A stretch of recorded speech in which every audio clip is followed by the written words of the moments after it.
মুহাম্মদ সাল্লাল্লাহু আলাইহি সাল্লামকে এত পরিমাণ ভালোবাসতেন, এত মহব্বত করতেন মুহাম্মদ সাল্লাল্লাহু আলাইহি সাল্লামকে, আর ওই ভালোবাসার ব্যক্তির দাঁতকে ভেঙে দিয়েছে কাফেরেরা, ওই ভালোবাসার ব্যক্তির মাথাকে ফাটিয়ে দিয়েছে কাফেরেরা। বলেন তো, বিশ্বনবী যদি এখন বলে আল্লাহকে নালিশ জানায়, আল্লাহ শুনবে না? শুনবে না?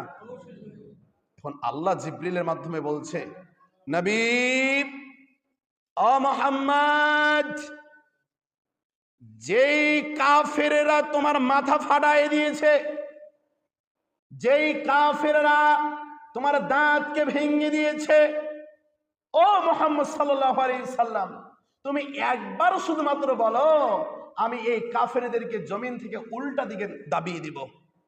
মুহাম্মদ সাল্লাল্লাহু আলাইহি সাল্লাম বলছেন না না। আল্লাহ রাসূলের কি করেছেন? মাথা, দাঁত কি করে দিয়েছেন? তিনি ব্যথায় জর্জরিত, রক্তে লালে লাল হয়ে গেছেন। এই অবস্থাতে মুহাম্মদ সাল্লাল্লাহু আলাইহি সাল্লাম বলছেন লা না, কি করে দেওয়া যাবে না? ধ্বংস করে দেওয়া যাবে না তাদেরকে। কেন করা যাবে না?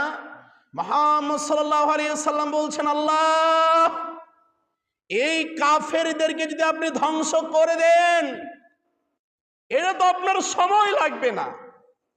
আপনি তাদেরকে যদি উলট পালট করে দেন, এটা তো আপনার সময় লাগবে না।